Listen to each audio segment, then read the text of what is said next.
وحبيبنا ومولانا محمدا عبده ورسوله. أما بعد فقد قال الله سبحانه وتعالى في كلامه المجيد: أعوذ بالله من الشيطان الرجيم. بسم الله الرحمن الرحيم.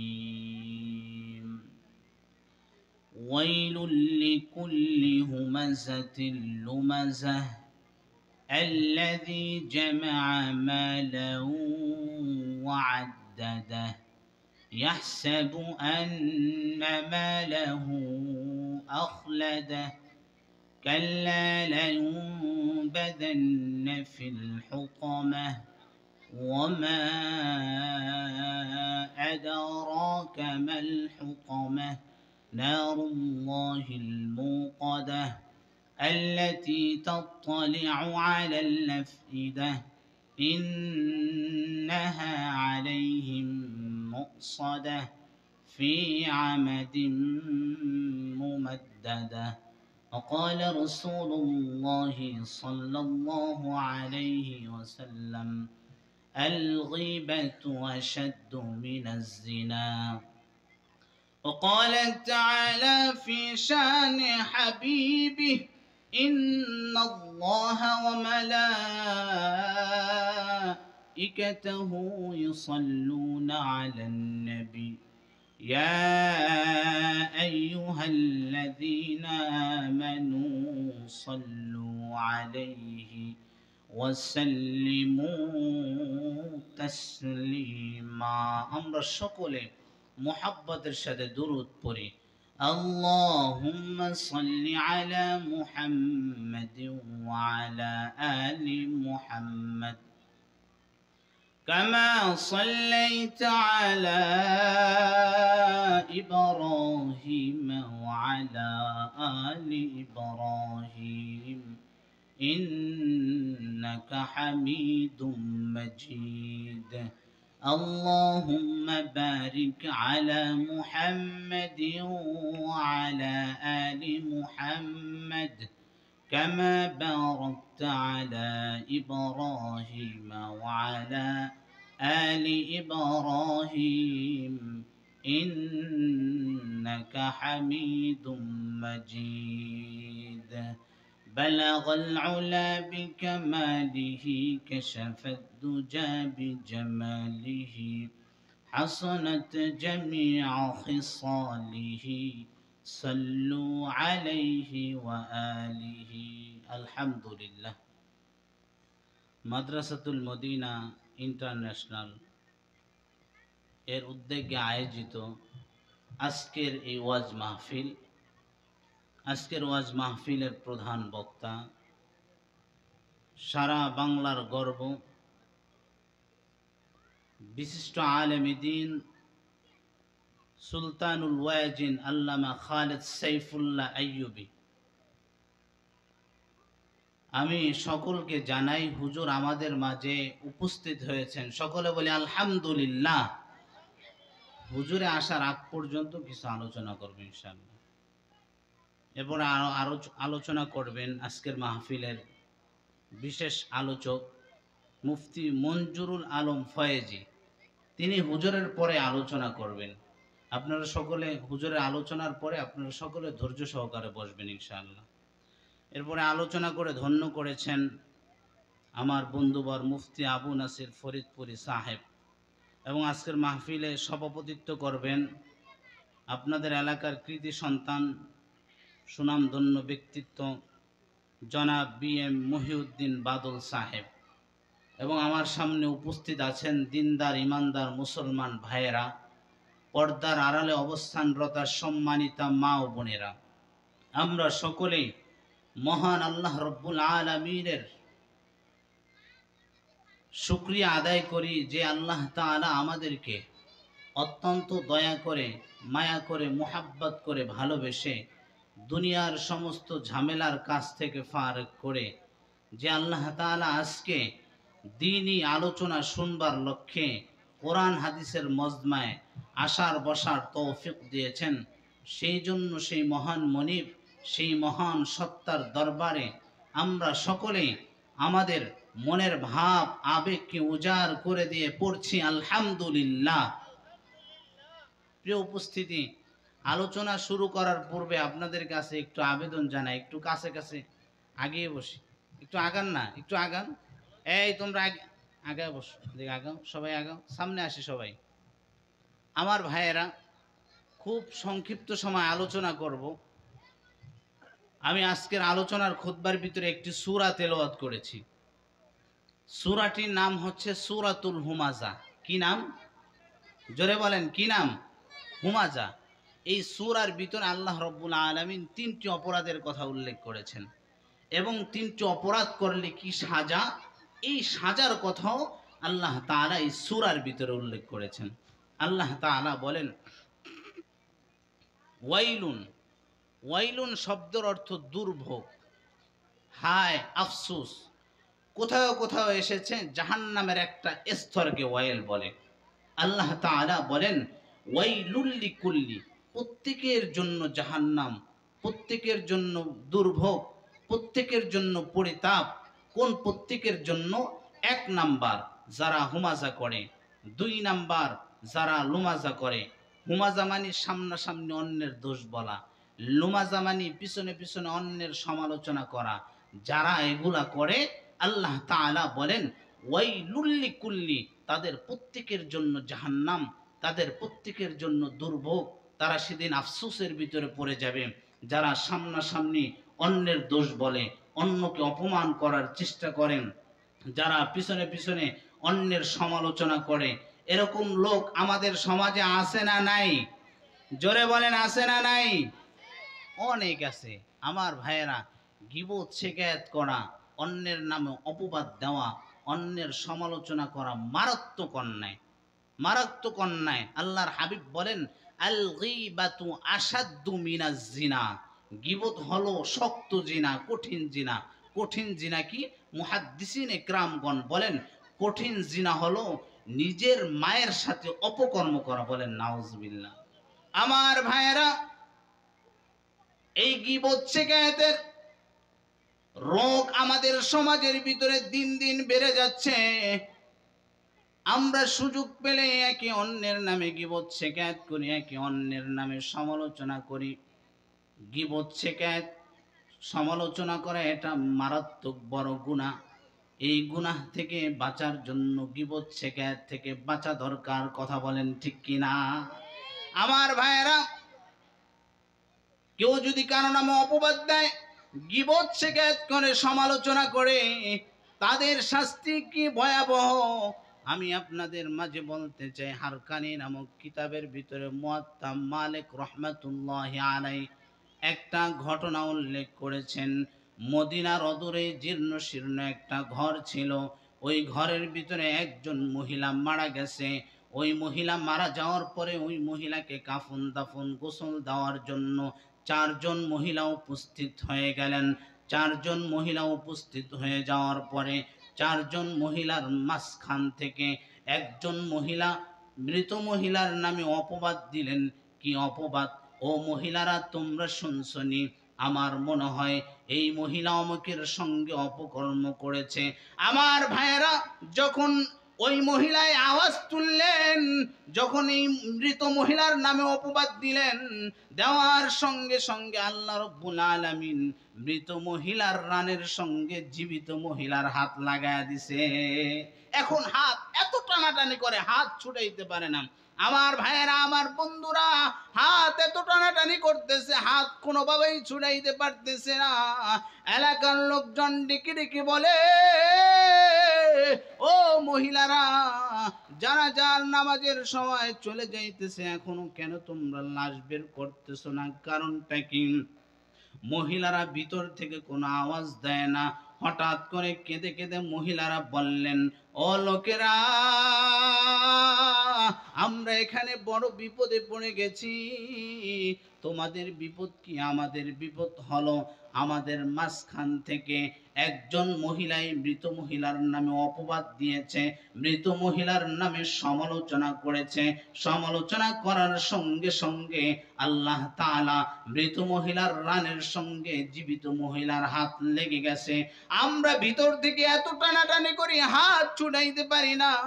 আমার ভাইয়েরা, এই আওয়াজ যখন শুনলেন, শোনার সঙ্গে সঙ্গে এলাকার মানুষগুলো সব জড়ো হয়ে গেল। এলাকার মানুষ জড়ো হয়ে কিছু লোক বলে, মৃত মহিলার রানের গোস্ত কেটে দাও, জীবিত মহিলার হাতের সঙ্গে থেকে যাক। আবার কিছু লোক বলেন, না না, জীবিত মহিলার হাত কেটে দাও, মৃত মহিলার রানের সঙ্গে থেকে যাক। এইভাবে উভয় পরিবারের লোকেরা বিভিন্নভাবে বিভিন্ন সিদ্ধান্ত করতেছেন। করতে করতে এক পর্যায়ে উভয় পরিবারের লোকেরা বলতেছে, হাত কাটতেও দিব না, রানের গোস্ত কাটতেও দিব না, এখন কি করা যায়? এলাকার লোকজন সিদ্ধান্ত নিল, তোমরা যদি এর সমাধান পাইতে চাও তাহলে কোরআনের আলেমের কাছে যাও, কোরআনের আলেম এর সমাধান দিয়ে দিবে। আল্লাহু আকবার। আপনাদের সকলের কাছ থেকে জানতে চাই, কোরআনের সমাধান দিতে পারবে কি পারবে না? কথা বলেন, পারবে কি পারবে না? কোরআনের ক্ষমতা আছে না নাই? কোরআনের পাওয়ার আছে না নাই? কোরআনের শক্তি আছে না নাই? আমার ভাইয়েরা, আমার বন্ধুরা, আল্লাহ রাব্বুল আলামিন কোরআনের এত বড় পাওয়ার দিবেন। মানুষ যখন বিপদে পড়ে কোরআনের কাছে গেলে কোরআন মানুষকে বিপদ থেকে উদ্ধার করে। ঠিক এই মহিলাকে বিপদ থেকে উদ্ধার করলেন। মহিলা বিপদে পড়ে গেছে। এলাকার লোকজন বলে, তোমরা যদি এর সমাধান পাইতে চাও তাহলে কোরআনের আলেমের কাছে যাও, কোরআনের আলেম এর সমাধান দিয়ে দিবে। আমার ভাইয়েরা, আমার বন্ধুরা, ওই জামানার কোরআনের আলেম ছিল ইমাম মুয়াত্তা মালিক রাহমাতুল্লাহি আলাইহি। এলাকার লোকজন বলেন, তার কাছে চলে যাও। তার কাছে চলে যাওয়া হলো। এবার যা বলতেছে, হুজুর আমরা বড় বিপদে পড়ে গেছি, তোমাদের বিপদ কি আমাদের বিপদ হলো। আমাদের এলাকার মধ্যে একজন মহিলা অন্যের নামে সমালোচনা করেছে। সমালোচনা করার সঙ্গে সঙ্গে ওই মহিলার রানের সঙ্গে জীবিত মহিলার হাত লেগে গেছে। আমরা এত চেষ্টা করলাম, হাত ছুটাইতে পারি না। এলাকার লোকজন বলে হুজুর, আপনি যদি আমাদেরকে একটু কোরআন থেকে সমাধান দিতেন আমাদের বড় উপকার হতো। ইমাম সাহেব হুজুর বললেন, তোমরা যদি এর সমাধান পাইতে চাও তাহলে আমাকে ঘটনার স্থানে নিয়ে যাও। এবার ঘটনার স্থানে নিয়ে যাওয়া হলো। ঘটনার স্থানে নিয়ে যাওয়ার পরে ইমাম সাহেব হুজুর মহিলাকে ডেকে ডেকে বলতেছেন, ও মহিলা, তুমি যে তার নামে সমালোচনা করেছো, তুমি যে তার নামে গীবত শিকায়ত করেছো, তোমার কাছে কি চারজন সাক্ষী আছে কিনা? মহিলা বলেন, না না, আমার কাছে চারজন সাক্ষী নাই। যদি তোমার কাছে চারজন সাক্ষী না থাকে তাহলে কোরআনের আইন হলো, ওয়াল্লাযীনা ইয়ারমুনাল মুহসানাতি সুম্মা লাম ইয়াতু বিআরবাআতি শুহাদা ফাজলিদুহুম 80 জালদা। সংক্ষেপ করে বলতেছি, তোমাকে 80টা বেতের আঘাত করা হবে। 80টা বেতের আঘাত করা হলে তোমার শাস্তি হয়ে যাবে। এলাকার লোকজনদেরকে ডেকে ডেকে বলে, ও লোকেরা, তোমরা জল্লাদকে ডাকো। জল্লাদকে ডাকা হলো। আমার ভাইয়েরা, আমার বন্ধুরা, জল্লাদ চলে আসলো। জল্লাদ চলে আসার পরে মহিলার গায়ে একটা বাড়ি দেয়, দুইটা বাড়ি দেয়, হাত ছোটে না। এইভাবে করে করে 20টা 30টা বেতের আঘাত করে, এরপর হাত ছোটে না। 50টি বেতের আঘাত করে, এরপর হাত ছোটে না। 70টি বেতের আঘাত করলো, এরপর হাত ছুটলো না। 79টা বেতের আঘাত করেছে, এরপর হাত ছোটে না। যখন 80টা বেতের আঘাত মহিলার গায়ে পড়লো, সঙ্গে সঙ্গে মৃত মহিলার রান থেকে জীবিত মহিলার হাতটা ছুটে যায়। আল্লাহু আকবার। আমার ভাইয়েরা, আমার বন্ধুরা, এই হলো কোরআনের আইন, এই হলো কোরআনের পাওয়ার, এই হলো কোরআনের ক্ষমতা। মানুষ যখন বিপদে পড়ে কোরআনের কাছে গেলে মানুষকে কোরআন বিপদ থেকে উদ্ধার করেন। আমার বন্ধুগণ, এই জন্য আমি আপনাদেরকে বলতে চাই, কারো নামে সমালোচনা করা যাবে না, কারো নামে গীবত শিকায়ত করা যাবে না, কারো নামে অপবাদ দেওয়া যাবে না। যারা অপবাদ দেয় আল্লাহ তাআলা বলেন ওয়াইলুল লিকুল্লি, তাদের জন্য জাহান্নাম, তাদের জন্য দুর্ভোগ, তাদের জন্য পরিতাপ, তারা সেদিন আফসোসের ভিতরে পড়ে যাবে। এই হলো 1 নাম্বার অপরাধ, সামনাসামনি অন্যের দোষ বলা। 2 নাম্বার পিছনে পিছনে অন্যের সমালোচনা করা। 3 নাম্বার অপরাধ হলো আল্লাযী জামা মালান, যারা জমা করে, অঞ্জীবিত করে ধন সম্পদ, ওয়াদ্দাদা, এবং এগুলা গণনা করে। আমার ভাইয়েরা, ধন সম্পদ জমা করা অপরাধ না। আল্লাহ তাআলা এখানে কি বুঝাইতে চান? আল্লাহ তাআলা বুঝাইতে চান যারা অন্যকে ঠকানোর মাধ্যমে ধন সম্পদ জমা করে, যারা ভাই ভাইয়ের হক নষ্ট করার মাধ্যমে ধন সম্পদ জমা করে, ভাই বোনের হক নষ্ট করার মাধ্যমে ধন সম্পদ জমা করে, প্রতিবেশী প্রতিবেশীর হক নষ্ট করার মাধ্যমে ধন সম্পদ জমা করে, এইভাবে করে করে যারা সুদের মাধ্যমে ধন সম্পদ জমা করে, যারা ঘুষের মাধ্যমে ধন সম্পদ জমা করে, আল্লাহ তাআলা বলেন, ও আল্লাহ তাআলা বলেন ওয়াইলুল লিকুল্লি, তাদের জন্য জাহান্নাম, তাদের জন্য দুর্ভোগ, তারা সেদিন আফসোসের ভিতরে পড়ে যাবে। যারা সুদের মাধ্যমে ধন সম্পদ জমা করে, যারা ঘুষের মাধ্যমে ধন সম্পদ জমা করে, যারা অবৈধ পন্থায় ধন সম্পদ জমা করে। ও মুসলমান, আমি তোমাদের কাছ থেকে জানতে চাই, আমাদের এলাকায় সুদখোর আছে না নাই? জোরে বলেন, আছে না নাই? আমার ভাইরা, কাউকে আঘাত দেওয়ার জন্য কথা বলি না। ও বন্ধু, তোমার আমার কল্যাণের জন্য আওয়াজ তুলতেছি, তোমার আমার মঙ্গলের জন্য আওয়াজ তুলতেছি। অন্যের কল্যাণের জন্য আওয়াজ তুললে আল্লাহ তাআলা তাদেরকে বড় মায়া করেন, আল্লাহ তাআলা তাদেরকে বড় আদর করেন, আল্লাহ তাআলা তাদেরকে নিয়ে আলোচনা করতে থাকেন। আল্লাহ তাআলা বলেন ওয়াযাক্কির, হে নবী আপনি আলোচনা করেন, ফাইন্নাদ যিকরা, এই আলোচনা তানফাউল মুমিনিন, মুমিনদের কল্যাণে আসবে, উপকারে আসবে। কথা বলেন ঠিক কি না? আমার ভাইয়েরা, আমার বন্ধুরা রে, আমি আপনার আমার কল্যাণের জন্য আওয়াজ তুলতেছি।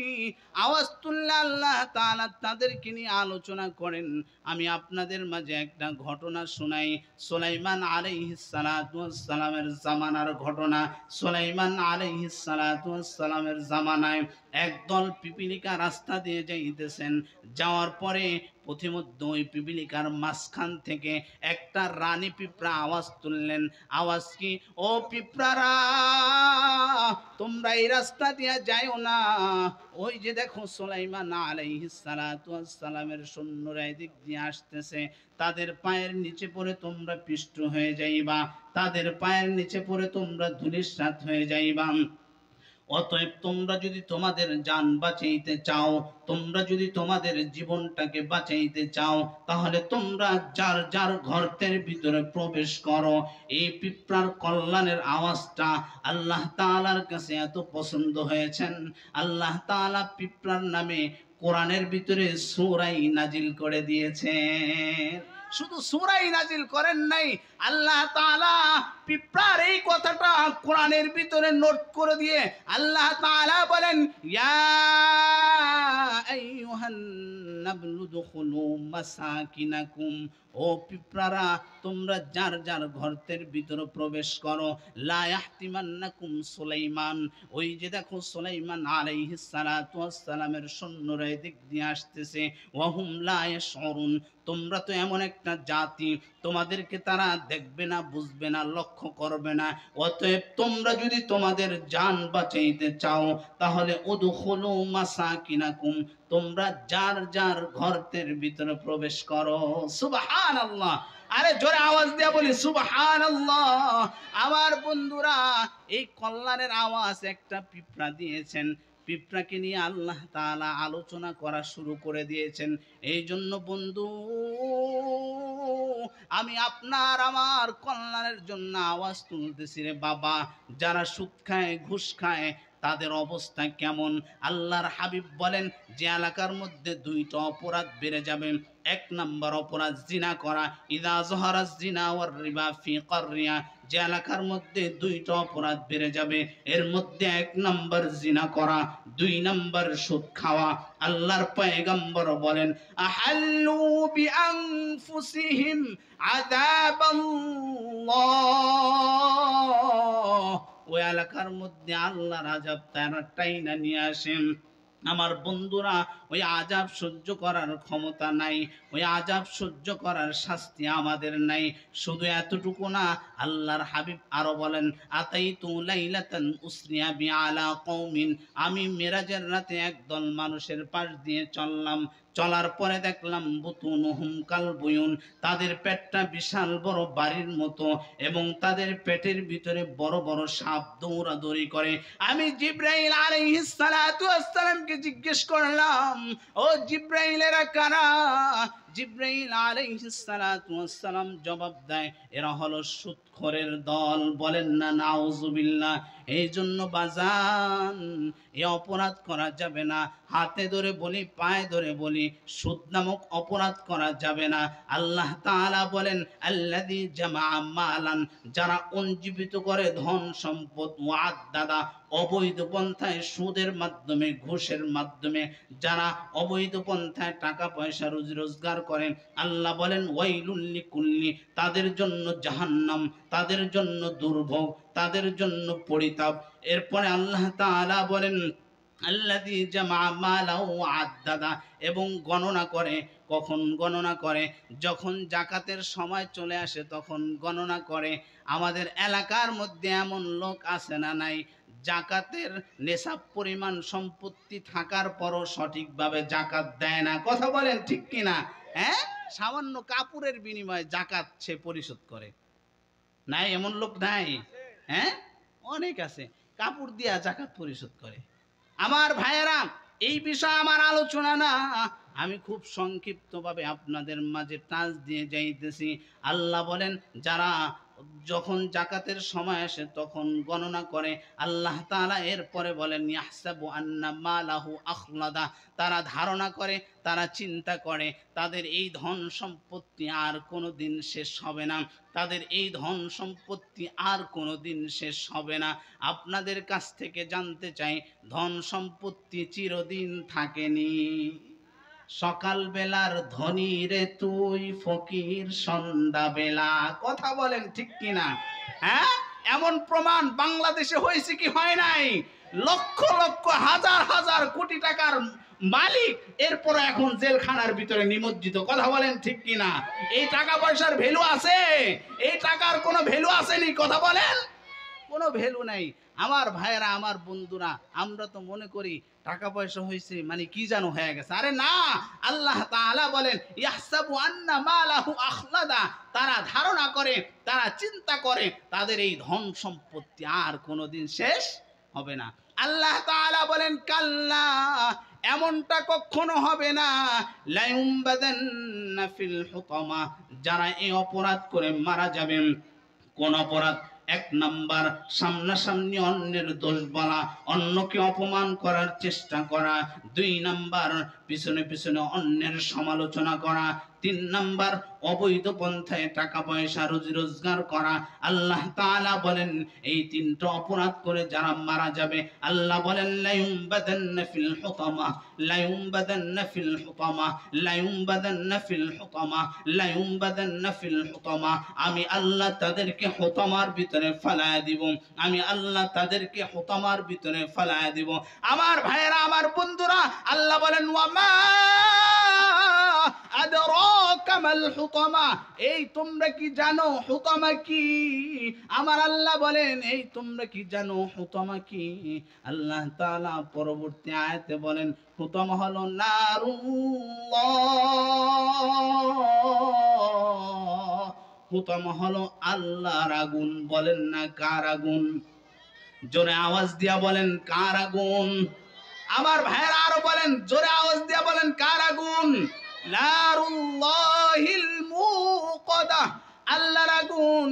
আমার বন্ধুরা, দুনিয়ার আগুন ডান হাতে লাগলে ডান হাত পুড়ে যায়, বাম হাতে লাগলে বাম হাত পুড়ে যায়, ডান পায়ে লাগলে ডান পা পুড়ে যায়, বাম পায়ে লাগলে বাম পা পুড়ে যায়। কিন্তু আল্লাহর আগুন এমন বড় কঠিন আগুন, নারুল্লাহিল মুকাদা, বান্দার একটা অঙ্গে লাগার সঙ্গে সঙ্গে কলিজা পর্যন্ত ধরে যাবে। ওই শাস্তি সহ্য করার ক্ষমতা আমার আপনার নাই। ওই শাস্তি সহ্য করার ক্ষমতা কারো আসেনি? বলেন আসেনি? আমার ভাইয়েরা, জাহান্নামীদেরকে যখন জাহান্নামের মধ্যে দেওয়া হবে,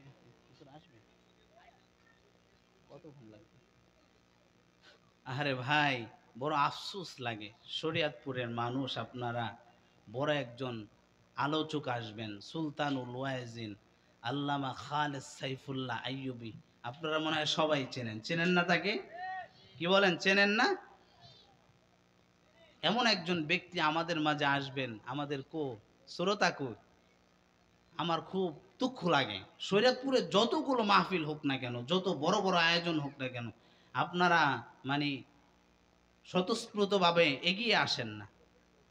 এর মাঝে গত বছর একটা প্রোগ্রাম করলাম তারতিলুল কোরআন ক্যাডেট মাদ্রাসায়, সাখাওয়াত হোসেন রাজি আসছিলেন, মাত্র 20 জন লোক সামনে, 20 জন লোক। এ হলো শরীয়তপুরের অবস্থা। আপনাদের শরীয়তপুরের নাম খুব সুন্দর, কিন্তু আপনারা কাজে কর্মে খুব পিছানো। এই জন্য আমি বলতে চাই, এখনো যারা এদিক সেদিক ঘোরাফেরা করছেন, অতি তাড়াতাড়ি অতি সত্যের মাহফিলের ময়দানে চলে আসেন, তাড়াতাড়ি চলে আসেন। আমার ভাইয়েরা, জাহান্নামীদেরকে যখন জাহান্নামের মধ্যে দেওয়া হবে, জাহান্নামের মধ্যে দেওয়ার পরে জাহান্নামীরা দবড়াইতে থাকবে, ফালাফালি করতে থাকবে, চিৎকার করতে থাকবে, লাফালাফি করতে থাকবে, আর বলবে বাঁচাও বাঁচাও বাঁচাও বলে চিৎকার করতে থাকবে। এইভাবে করে করে 30,000 বছর পেরিয়ে যাবে। 30,000 বছর পারানোর পরে জাহান্নামীরা হয়রান হয়ে জাহান্নামের আকাশের দিকে তাকায়া থাকবে। জাহান্নামের আকাশের দিকে যখন তাকায়া থাকবে, তাকানোর পরে দেখবে জাহান্নামের আকাশের মধ্যে কেমন যেন মেঘাচ্ছন্ন দেখা যায়, কেমন যেন মেঘমালা দেখা যায়। এই মেঘমালার অবস্থাটা দেখে জাহান্নামীরা একটু স্বস্তির নিঃশ্বাস ছাড়বে, আর চিন্তা করবে হয়তোবা আল্লাহ তাআলা আমাদের জন্য কোনো একটা শান্তির ব্যবস্থা করবেন, কোনো একটা আরামের ব্যবস্থা করবেন। হঠাৎ করে দেখবে ওই মেঘাচ্ছন্ন আকাশ থেকে বড় বড় সাপ, বড় বড় বিচ্ছু জাহান্নামীদের গায়ের উপরে পড়তে থাকবে। পড়ার সঙ্গে সঙ্গে বিচ্ছুর এক একটা হাল জাহান্নামীদের গায়ে লাগার সঙ্গে সঙ্গে 70 গজ মাটির নিচে চলে যাবে। ওই জাহান্নামী দবড়াইতে থাকবে, ফালাফালি করতে থাকবে, চিৎকার করতে থাকবে, বাঁচাবার জন্য কেউ আসবে না। আমার ভাইয়েরা, এইভাবে আবার 30,000 বছর পেরিয়ে যাবে। জাহান্নামীরা আল্লাহকে বলবে, আল্লাহ আপনি বাঁচান বাঁচান। এইভাবে করে করে যখন 30,000 বছর পেরিয়ে যাবে, পেরিয়ে যাওয়ার পরে জাহান্নামীরা হয়রান হয়ে জাহান্নামীরা আল্লাহকে বলবে, আল্লাহ আপনি বাঁচান আর মারেন যাই করেন, মাওলা বড় পানি পিপাসা লেগেছে, আপনি আমাদের জন্য একটু পানির ব্যবস্থা করেন। তখন আল্লাহ তাআলা তাদের জন্য পানির ব্যবস্থা করবেন। ওই পানিটা কোনো সাধারণ পানি না। আল্লাহ বলেন, ওয়ালা তুআমুন ইল্লা মিন গিসলিন, এমন একটা পানি, ওই পানিটা রক্তপুষ সংমিশ্রিত গরম পানি। ওই পানির পেয়ালাটা যখন জাহান্নামীদের চেহারার সামনে আনবে, আনার সঙ্গে সঙ্গে চেহারার বস্তুগুলো সব খসে খসে পেয়ালার ভিতরে পড়ে যাবে।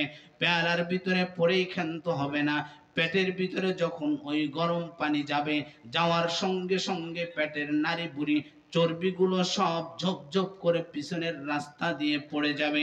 ওই শাস্তি সহ্য করার ক্ষমতা পৃথিবীর কারো নাই। ওই শাস্তি সহ্য করার হিম্মত পৃথিবীর কারো নাই। আমার ভাইয়েরা, ওই শাস্তি থেকে যদি আমরা বাঁচতে চাই, তাহলে আমরা 3টা অপরাধ করব না। 3টা অপরাধ করব না। 1 নম্বর অপরাধ সামনাসামনি অন্যের দোষ বলা। 2 নম্বর অপরাধ পিছনে পিছনে অন্যের সমালোচনা করা। 3 নম্বর অপরাধ অবৈধ পন্থায় টাকা পয়সা রোজি রোজগার করা। এই 3টা অপরাধ থেকে কারা কারা বাঁচতে পারে আল্লাহকে হাত জায়গা দেখা দেন। নারে তাকবীর। হুজুর চলে আসছে, ঠিক আছে, হুজুর চলে আসছেন আপনাদের মাঝে, এখন হুজুর আলোচনা করবেন। আসসালামু আলাইকুম। আমাদের মাঝে উপস্থিত হয়েছে সারা বাংলার জাগরণ সৃষ্টি